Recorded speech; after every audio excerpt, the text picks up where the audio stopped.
इस बार सबसे डिमांड है आपका और एआई का कार्टून जिसको बोलता है एआई का ज्यादा डिमांड है। किस किस टाइप की मूर्तियाँ हैं? इसमें राधा कृष्ण है, शिव पार्वती है, ऐसे लोकल जैसे गुरी गोरा बोलता है छत्तीसगढ़ में वो भी है। मेरा यहाँ 500 से लेकर 1 लाख तक है, 1-1.5 लाख तक।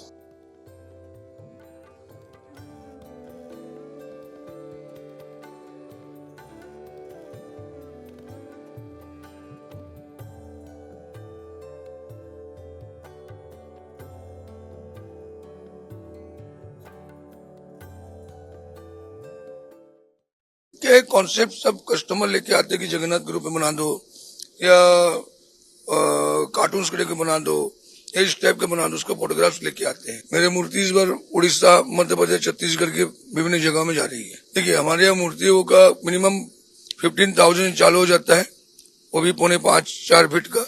उसके बाद काम के ऊपर से रेट बनता है।